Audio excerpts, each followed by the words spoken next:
Doubt है?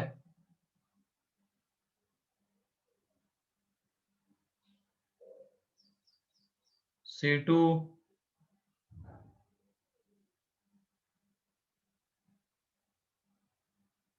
C3,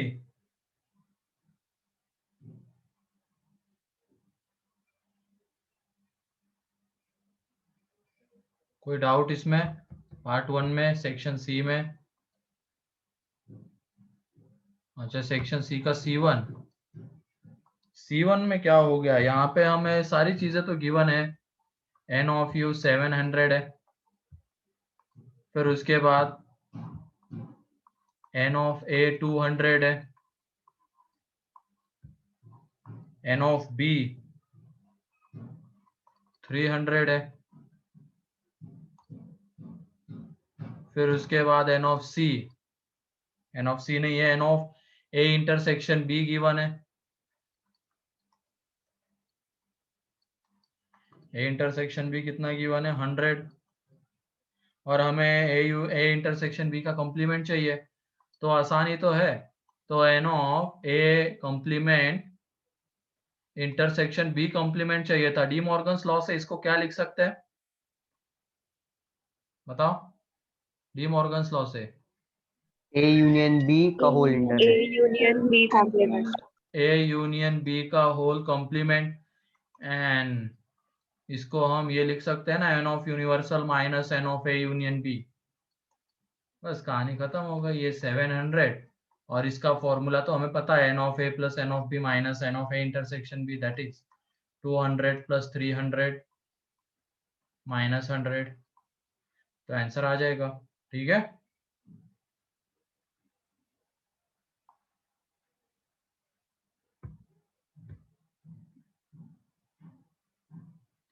तो ये पहला हो गया। दूसरा भी डाउट है, किसका है दूसरा डाउट? सुदर्शन, देख लो सुदर्शन, दूसरा कितने लोगों से बन गया?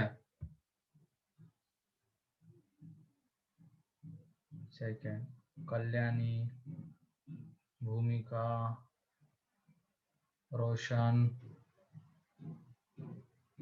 ऋषभ, नचिकेत,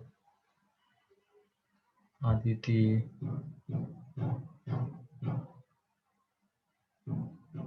हाँ टेस्ट है उत्कर्ष संडे को, पहले ये देख लो। सेकंड में फॉर्मूले की जरूरत नहीं है, ये विदाउट फॉर्मूला बनने वाला क्वेश्चन है। सिंपली बस ये देख लो, मेंटल एबिलिटी में इस तरीके की चीजें तुमने सॉल्व की होगी, जो भी अगर तैयारी की होगी उसकी, तो किसी चीज की। और 300 स्टूडेंट्स है in a college, 300 students, every students read 5 newspapers. तो ये बताओ कितनी रीडिंग हो रही है वहां पे? अगर हर एक स्टूडेंट 5 न्यूज़पेपर्स को रीड कर रहा है, तो कितनी बार रीडिंग हो रही है? 300 इंटू 5, 1500, है ना? 1500 टाइम्स रीडिंग हो रही है। और उसके बाद ये देख लो, every newspaper is read by 60 students. अगर मान लो हम न्यूज़पेपर को एक्स ले लेते हैं, एक्स न्यूज़पेपर्स, और हर एक न्यूज़पेपर 60 बार रीड किया जा रहा है, तो इधर से भी कितनी बार रीडिंग हो रही है ये हम निकाल सकते हैं, x इंटू 60। तो दोनों को इक्वेट कर देंगे, तो यहाँ से x इज इक्वल टू निकालेंगे तो 25 आ जाएगा। 25। क्लियर है?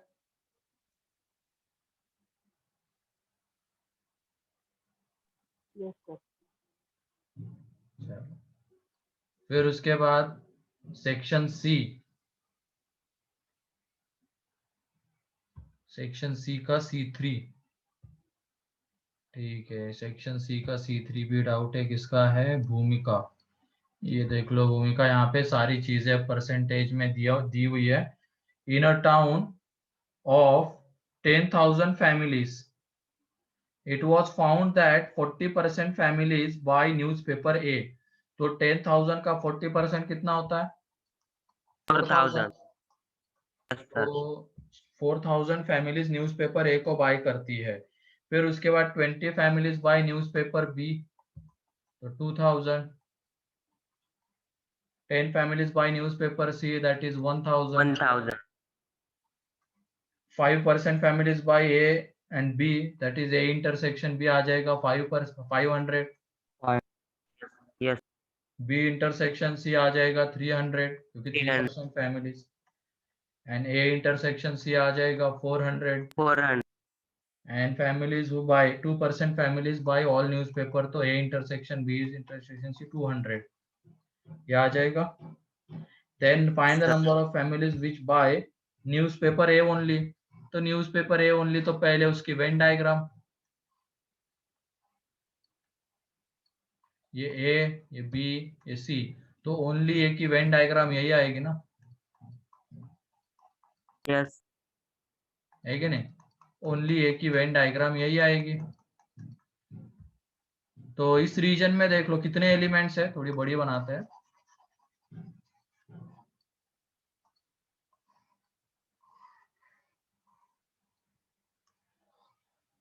3100 रुको तो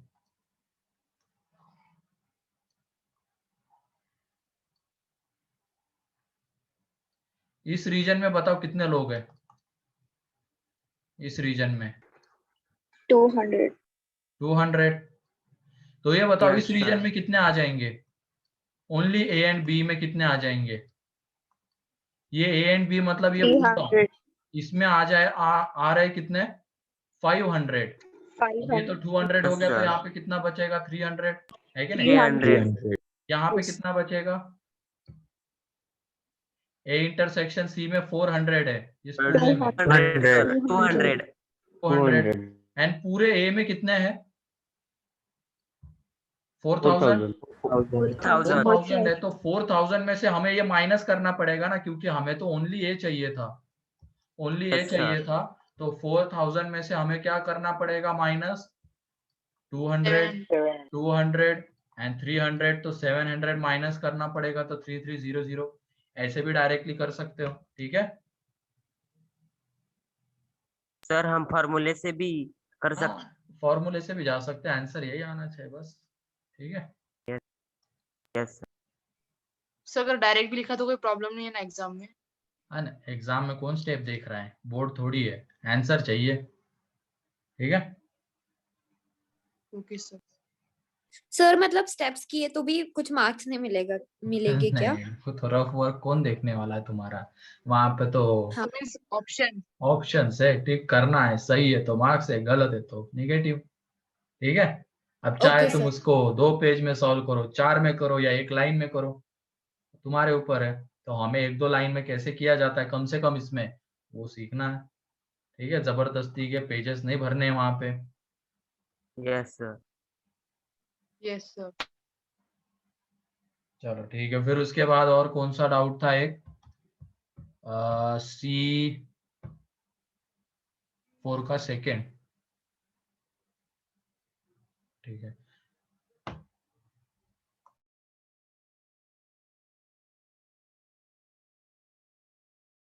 एक मिनट, क्वेश्चन बता सकते हो क्या वो क्या है C4 का सेकेंड?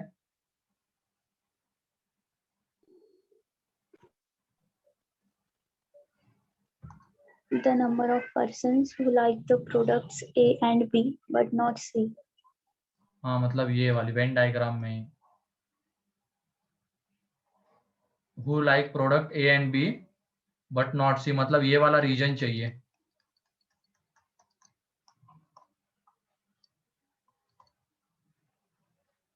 तो अब निकाल सकते हो क्या, या यही किया था? Sir only A and only B वाला नहीं आएगा क्या? नहीं, वो नहीं आएगा, वहां पे ए एंड बी बोला गया ना, तो ए एंड बी मतलब उसका कॉमन रीजन ही देखना है हमें, ए एंड बी का, और उसमें वो सी नहीं आना चाहिए, तो ये वाला पार्ट हमें हटाना पड़ेगा. तो यही है, ओनली ए एंड बी.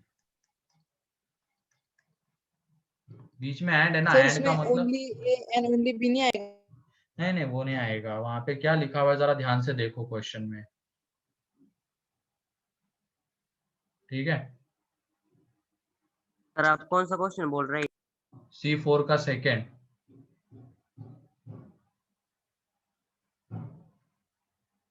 ठीक है? अब क्लियर है कल्याणी? Yes, sir. हाँ सर. अब उसके बाद part 2 section C, C1 yes sir C1 C1 ये कल ही तो देखा था, मतलब इस तरीके का। अब ये देख लो A and B are two sets, तो कभी ये हो सकता है क्या पहला वाला ऑप्शन सेटिस्फाई हो सकता है क्या, बताओ? Number of elements in A union B is less than A intersection B, no sir कभी नहीं No, हो sir. सकता है। फिर उसके बाद ये C ऑप्शन कभी हो सकता है क्या A इंटरसेक्शन B में, मतलब ये हमेशा कौन सा ऑप्शन Yes. सही रहेगा ये बताना है हमें। ये तो देख लो, अब बी ऑप्शन की हम बात करते हैं, इसमें क्या गिवन है हमें, number of elements in A intersection B less than और equal to number of elements in A union B. तो एक चीज है, अगर set A is equal to set B हो गया तो उस केस में A union B is equal to A intersection B होगा, है कि नहीं? अगर ए इक्वल टू बी हो रहा है तो दोनों का यूनियन है, दोनों का इंटरसेक्शन, दोनों में सेम एलिमेंट्स आएंगे। क्लियर? तो उस केस में फिर ये हो जाएगा n of a union b is equal to n of a intersection b। Otherwise n of a intersection b में जो नंबर ऑफ एलिमेंट्स है वो हमेशा a यूनियन b से क्या रहेंगे, कम रहेंगे। कम रहेंगे। ठीक है, हमेशा उससे कम रहेंगे। तो ये एक ही ऑप्शन है बी ऑप्शन जो सारी पॉसिबिलिटीज को सेटिस्फाई करता है। इसका मीनिंग यहाँ पे क्या होता है, लेस देन और इक्वल टू का, या तो लेस देन हो जाए या इक्वल टू हो जाए, दोनों में से कोई एक हो जाए, है कि नहीं? तो देख लो, अगर ए इक्वल टू बी भी आ रहा है तो इक्वल टू सेटिस्फाई हो जाएगा, एंड इसके अलावा और कुछ आ रहा है तो लेस देन सेटिस्फाई होगा। क्लियर? सर अगर a इक्वल टू बी है तो फिर फर्स्ट वाला ऑप्शन भी तो सेटिस्फाई होगा ना? लेकिन मैंने क्या बोला है, कौन सा ऑप्शन सारे पॉसिबिलिटीज को सेटिस्फाई करता है ये ढूंढना होता है हमें। कोई एक पर्टिकुलर को सेटिस्फाई कर रहा है दूसरे को नहीं कर रहा है, फिर वो ऑप्शन करेक्ट नहीं होगा, क्योंकि ए एंड बी के बारे में कुछ नहीं बोला गया, बस सिंपली दिया हुआ है दो सेट्स है। तो हमें हमारे खुद के तरफ से वो एनालाइज करना है कि कौन सा ऐसा ऑप्शन है वो जो सारी पॉसिबिलिटीज को सेटिस्फाई करता है। ठीक है? Sir okay sir. C2 C3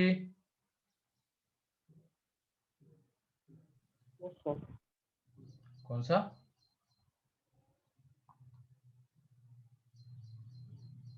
C4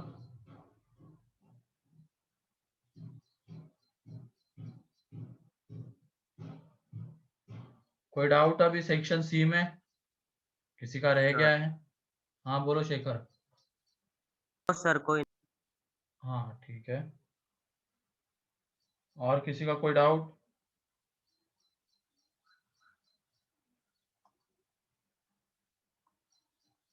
चलो ठीक है, कल के लिए होमवर्क लिख लेना।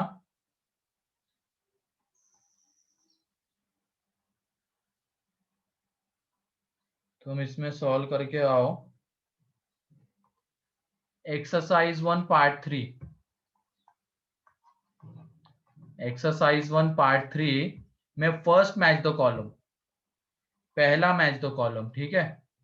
फिर उसके बाद एक्सरसाइज 2 पार्ट 1, एक्सरसाइज 2 पार्ट 1 में पहले 3 questions, first second third. Part 2 में एक्सरसाइज 2 थोड़ा एडवांस लेवल के क्वेश्चंस तुम्हें वहां पे मिलेंगे, थोड़े टफ होंगे वो, ठीक है? कोशिश करनी है हर एक क्वेश्चन को अटेम्प्ट करना है। 1 2 3 4 एंड पार्ट 3 में मेरे ख्याल से क्वेश्चन नहीं है कोई, सीधा पार्ट 4 में फर्स्ट। ठीक है, तो इतने क्वेश्चंस मैं कल डिस्कस करूंगा, तो इससे क्या हो जाएगा, सेट्स के सारे क्वेश्चंस हमारे डिस्कस हो जाएंगे मॉड्यूल के, चाहे सर एक्सरसाइज। फिर से बताओ ना एक बार, क्या कौन सा यार ये लिखा हुआ है ना सामने। डिस्कनेक्ट? हाँ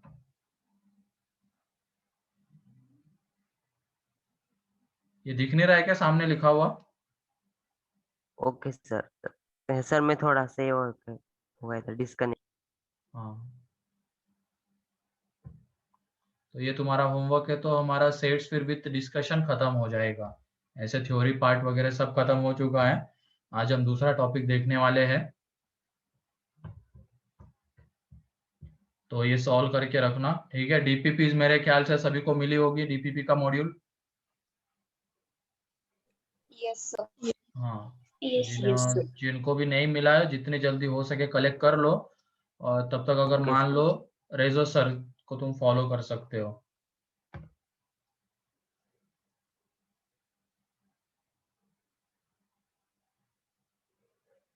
मतलब ये दोनों चीजों से होमवर्क मिलेगा और वो क्लास में डिस्कस होगा।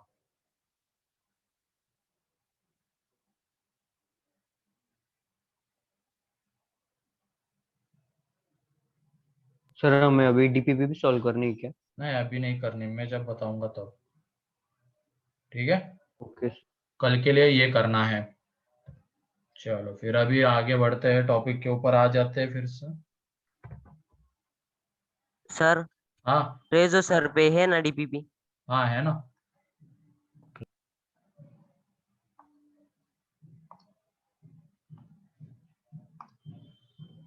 तो सेट्स हमारा खत्म हो गया था, अब हम आगे बढ़ने वाले थे नंबर सिस्टम के ऊपर। तो उसमें बताओ नेचुरल नंबर क्या होते हैं, होल नंबर क्या होते हैं, ये सभी लोगों को पता है ना? Yes, sir. Yes, sir. क्या लिखने की जरूरत है उसको? No, sir. Sir No, sir. मतलब natural number, whole number, positive integer, negative integer, ये सभी लोगों को पता है ना? Yes, sir. Yes, sir. फिर उसके बाद prime number, composite number, yes sir. ठीक है। रिलेटिवली प्राइम नंबर्स पता है क्या? वो प्राइम नंबर्स। हाँ वही Yes, को sir. Prime numbers. Twin primes, yes sir. No, sir. नहीं पता है क्या? सर। No, ठीक sir. है, ठीक है, वो लिख लेते हैं फिर हम लोग। तो नंबर सिस्टम में जनरली सारी चीजें तो पता होती है, नेचुरल नंबर, प्राइम नंबर वगैरह क्या होते हैं, ठीक है। एक मिनट, हाँ क्या चल रहा है कुछ?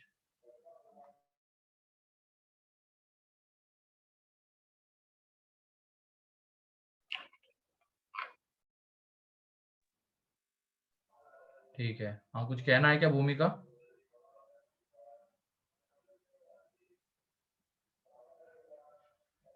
और कितने लोग आज के क्लास में, मतलब पहली क्लास है उनकी? सर आए चैतन्य पगारे। कन्या, और कौन है?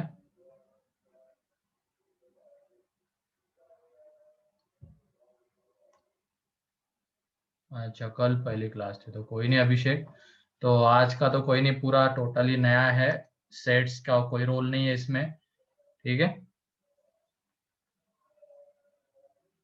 चलो अब हम देखते हैं नंबर सिस्टम की थोड़ी आइडिया ले लेते हैं। तो उसमें जो नेचुरल नंबर वगैरह होता है वो सभी लोगों को पता है, तो वो मेरे ख्याल से लिखने की कोई जरूरत नहीं है। तो हम सीधा लिख लेते हैं को प्राइम नंबर्स क्या होते हैं। को प्राइम नंबर्स या रिलेटिवली प्राइम, यहाँ से शुरुआत करते हैं, ठीक है। को प्राइम नंबर्स, सर ये नया टॉपिक है ना? हाँ नया टॉपिक है, ये FOM 1 का ही पार्ट है, ठीक है। लेकिन उसमें नया सब sir. टॉपिक, पहले हम सेट्स देख रहे थे, अब नया टॉपिक है नंबर सिस्टम। डाल दो अगर लिखना चाहो तो हेडिंग। अब वो नेचुरल नंबर वगैरह लिख के क्यों हम टाइम वेस्ट करें जबरदस्ती का, वो सभी लोगों को पता ही होता है। 1 2 3 4 up to infinity natural numbers, 0 1 2 3 4 ये होल नंबर्स होते हैं, पॉजिटिव इंटीजर्स, निगेटिव इंटीजर्स सब पता होता है। तो को प्राइम नंबर्स या रिलेटिवली प्राइम, उनको रिलेटिवली प्राइम भी कहा जाता है, relatively prime.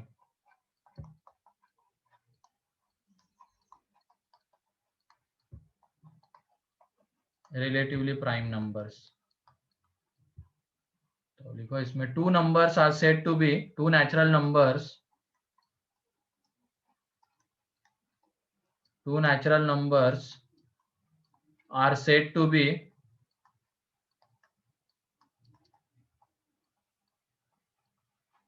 relatively prime if their HCF is 1, if their HCF is 1। अगर किसी भी दो नेचुरल नंबर्स का HCF 1 आ रहा है तो उनको हम कहेंगे को प्राइम नंबर्स। ठीक है। Yes sir. तो यस सर। 1 के साथ अगर हम कोई भी नंबर लेंगे, मान लो नेचुरल नंबर 1 2 1 3 1 4, क्या ये पेयर्स कोप्राइम के होंगे क्या? 1 के साथ कोई भी number, yes sir. Yes. Yes, sir. क्योंकि Yes, उनका sir. HCF 1 आने वाला है कि नहीं? ठीक है। Yes, फिर sir. उसके बाद कोई भी दो प्राइम नंबर्स का पेयर, कोई भी दो प्राइम नंबर्स ले लो, 2 3 3 5 2 5, क्या ये भी रिलेटिवली प्राइम रहेंगे क्या? Yes. Yes sir. कोई भी दो Sir. प्राइम नंबर्स की पेयर, क्योंकि इनका HCF भी 1 आने वाला है, क्योंकि ये की कॉमन फैक्टर रहेगा वो कौन सा? 1, हाईएस्ट कॉमन फैक्टर 1 आएगा। फिर उसके यस बाद सर। प्राइम नंबर का या तो कोई भी दो कंसेक्यूटिव इंटीजर्स 1 2 2 3 3 4 4 5 5 6, क्या ये भी रिलेटिवली प्राइम है क्या? Yes, sir. Yes sir. देख लो, Yes, sir. है 1 2 2 2 3 3 4 4 5 5 6, ये भी रिलेटिवली प्राइम है। मतलब 1 के साथ कोई भी नंबर ले लो तो वो रिलेटिवली प्राइम आएगा, कोई भी दो प्राइम नंबर्स ले लो तो आपस में रिलेटिवली प्राइम है, कोई भी दो कंसेक्यूटिव नेचुरल नंबर्स ले लो तो वो भी रिलेटिवली प्राइम है आपस में। ये तो होंगे, इसके अलावा भी होते हैं बहुत सारे, लेकिन ये जस्ट एग्जांपल के लिए लिखा है। HCF 1 आना चाहिए बस, फाइनली ये देखना है।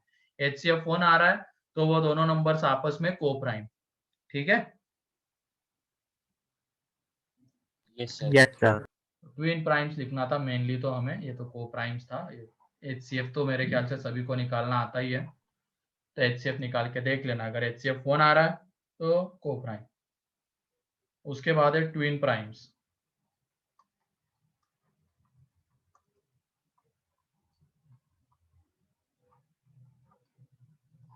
Twin primes, two numbers are said to be two prime numbers. Two prime numbers are said to be twin primes. Twin primes if their HCF, if difference between them if difference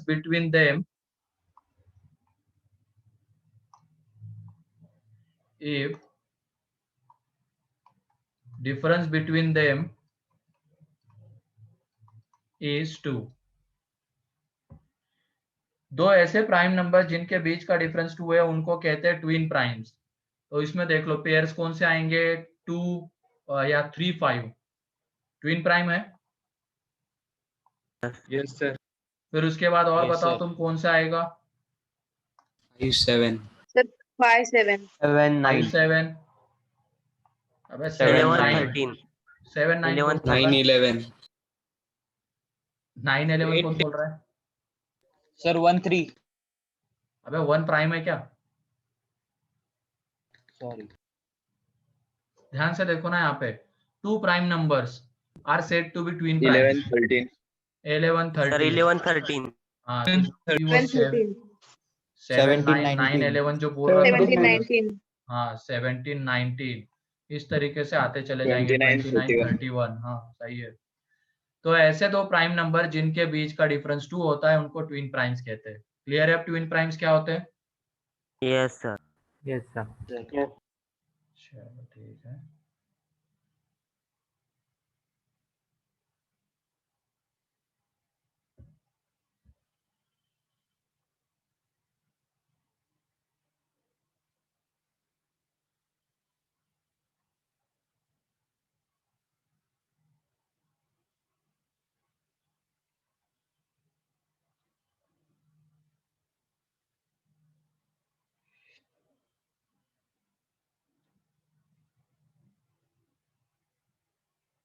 फिर rational numbers क्या होते हैं, irrational क्या होते हैं, clear है? Yes yes sir. Yes, हाँ वो sir. डीपीपी में आ भी जाएगा। डीपीपी के थ्रू अगर मान लो उसमें किसी को कोई डाउट है तो वो हम डीपीपी के थ्रू देख लेंगे, ठीक है। डीपीपी में उसके क्वेश्चंस आएंगे।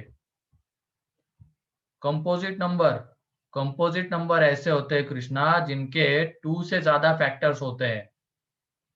दो से ज्यादा फैक्टर्स, जैसे 4 हो गया, 6 हो गया, 4 के कितने फैक्टर्स आएंगे? 3, 1, 2 एंड 4। ऐसे ही 6 के 4 आएंगे, 1, 2, 3, 6। मतलब जिनके 2 से ज्यादा फैक्टर्स है उनको कहते हैं हम कंपोजिट नंबर्स। ठीक है? Yes, thank you, sir. Yes, sir. हाँ। और प्राइम नंबर्स के कितने फैक्टर्स होते हैं? 2, दो, 2, 1 and One that and number itself. Itself. 1 and itself. हाँ, 1 and One that and number itself. फिर उसके बाद ऐसा कौन सा प्राइम नंबर है जो कि इवन है सिर्फ? 2. 2। ठीक है? फिर उसके बाद इवन प्लस इवन क्या आता है? दो इवन नंबर्स का सम। even, Even. Even. एक इवन और एक ऑड का सम, odd, Odd. और दो ऑड का सम even, इवन। ठीक है? और ऐसा अगर बोला गया है कि दो प्राइम नंबर्स का सम ऑड आ रहा है, दो प्राइम नंबर्स का सम ऑड आ रहा है, तो ये कब पॉसिबल होगा बताओ? 3 plus 2, अबे कब Positive. जब possible? एक odd हो एक even. एक ऑड और एक इवन हो, जब इसका एक मतलब odd एक और एक प्राइम even नंबर हो। तो क्या आ जाएगा? 2, है कि नहीं? तो सारे क्वेश्चंस तुम तो कर लोगे। चलो ठीक है, आगे बढ़ते हैं। अब हम लोग आ जाते हैं आइडेंटिटी के ऊपर। आइडेंटिटीज,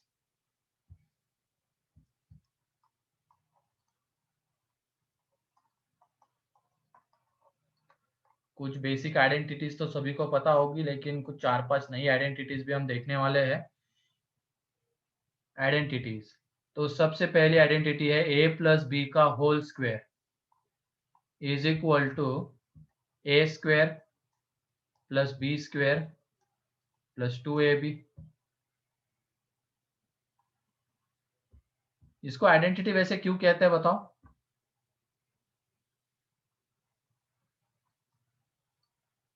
कौन बताएगा आइडेंटिटी क्यों कहते हैं?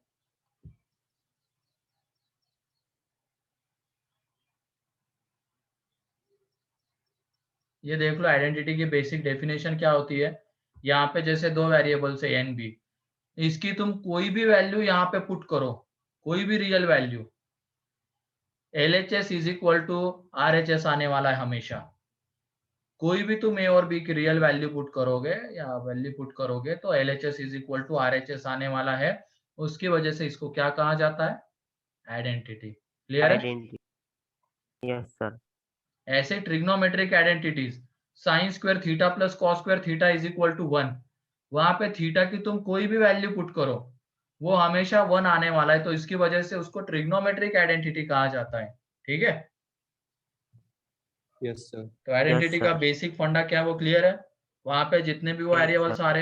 सारे वेरिएबल सारे वैल्यूज के लिए उसके वो सेटिस्फाई हो जाए, तब जाके उसको हम आइडेंटिटी कहेंगे। जैसे ये ए एंड बी की कोई भी वैल्यू पुट करो सेटिस्फाई होता है। फिर second identity A minus B का होल स्क्वायर, ये होती है A square plus B square minus 2ab। ठीक है? फिर उसके बाद third, A square minus B square क्या आएगी बताओ? A plus B, A minus B. A plus B A minus B, इसको फैक्टराइज करेंगे तो। फिर फोर्थ,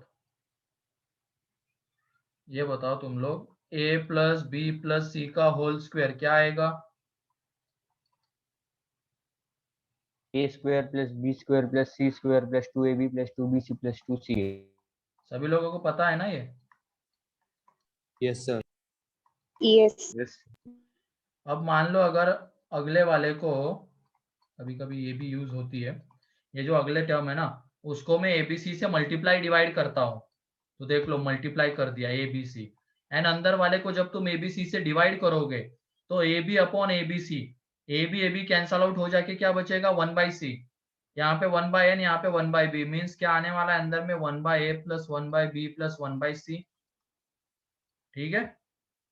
तो डाटा कभी कभी हमें इस फॉर्म में गिवन रहता है कि ए बी सी का प्रोडक्ट गिवन है, A square plus B square plus C square given है, and A plus B plus C का सम गिवन है, और हमें पूछा जाता है 1/a plus 1/b plus 1/c क्या आएगा? तो उस केस में हम इसको यूज करेंगे।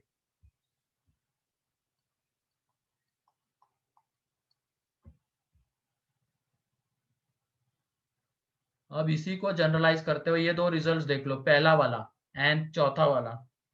यहाँ पे 2 के सम का स्क्वायर, यहाँ पे 3 के सम का स्क्वायर। ऐसे ही अगर मैं 4 के सम का स्क्वायर लेता हूँ plus B plus C plus D का स्क्वायर, तो क्या आएगा बताओ।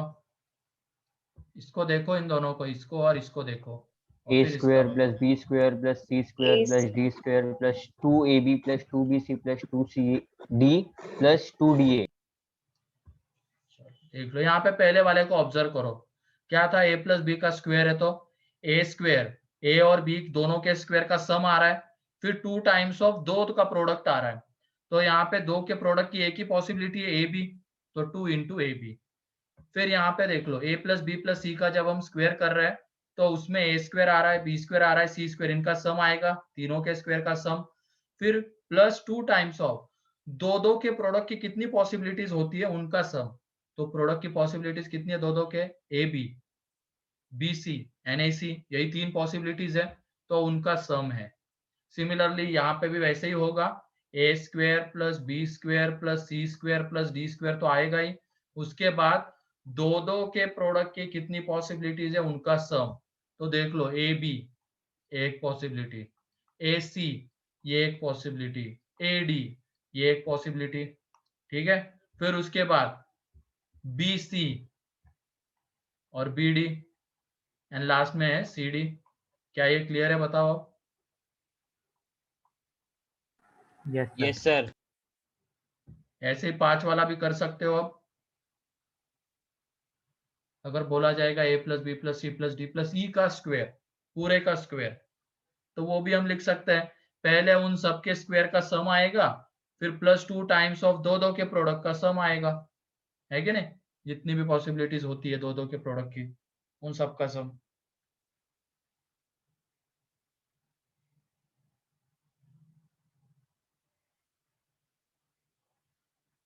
सर ये फिफ्थ आइडेंटिटी एक और बार एक्सप्लेन करेंगे क्या? जैसे ये दोनों को हमने ऑब्जर्व किया, यहाँ पे क्या हो रहा है, पहले ए स्क्वायर बी स्क्वायर दोनों का सम आ गया, अगर ए प्लस बी प्लस सी का होल स्क्वायर है तो यहाँ पे जितने भी नंबर्स है उन सबका पहले स्क्वायर का सम आएगा, फिर 2 टाइम्स ऑफ दो के प्रोडक्ट की जितनी भी पॉसिबिलिटीज है वो वहां पे आ जाएगी उनका सम, तो यहाँ पे दो के प्रोडक्ट Yes, की एक sir. ही पॉसिबिलिटी ए बी। सेम यहाँ पे Yes, sir.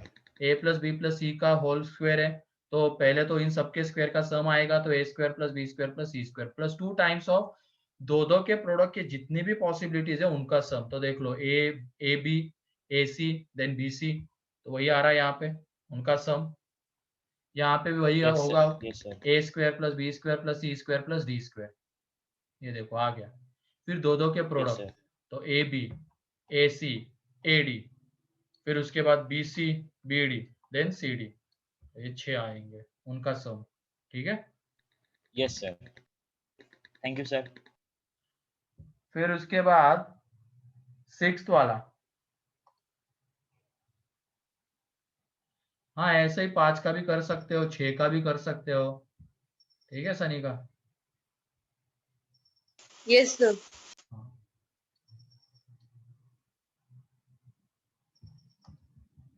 सिक्स्थ, अब ये बताओ a प्लस बी का होल क्यूब क्या आता है,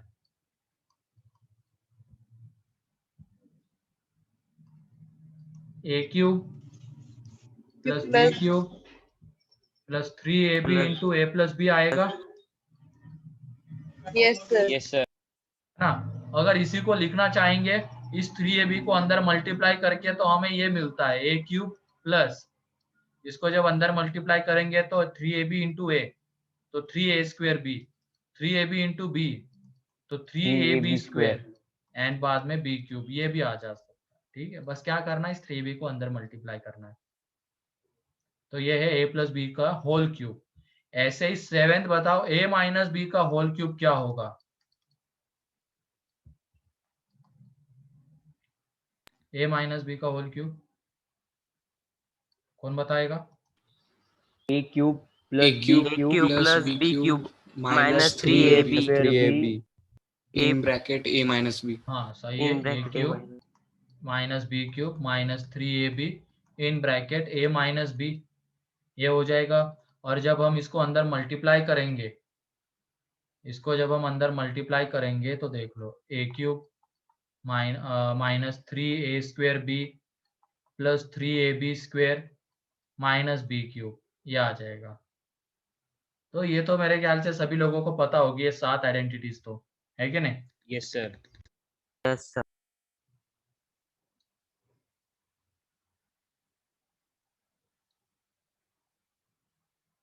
तो लिख लो इसको, और भी आइडेंटिटीज हमें देखनी है।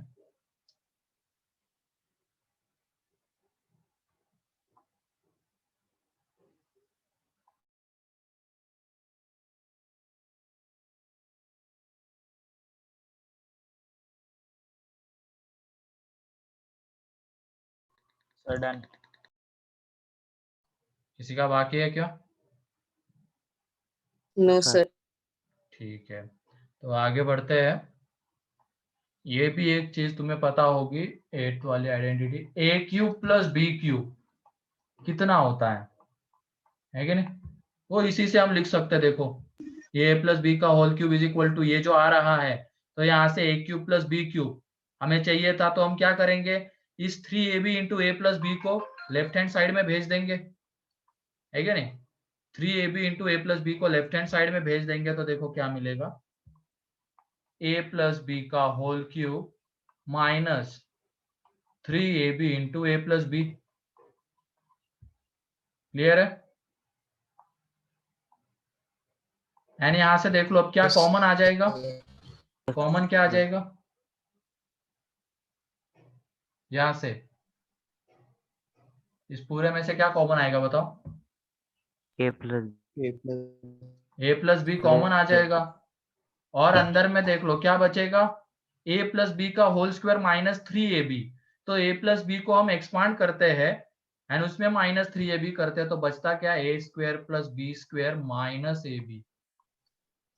तो ये भी यूज की जाती है, या तो ये करो या ये यूज कर लो, ठीक है, तो तुम्हारे ऊपर डिपेंड करता है। तो ए क्यूब प्लस बी क्यूब ये है या तो ये है, ठीक है। कैन यू क्या हो गया? और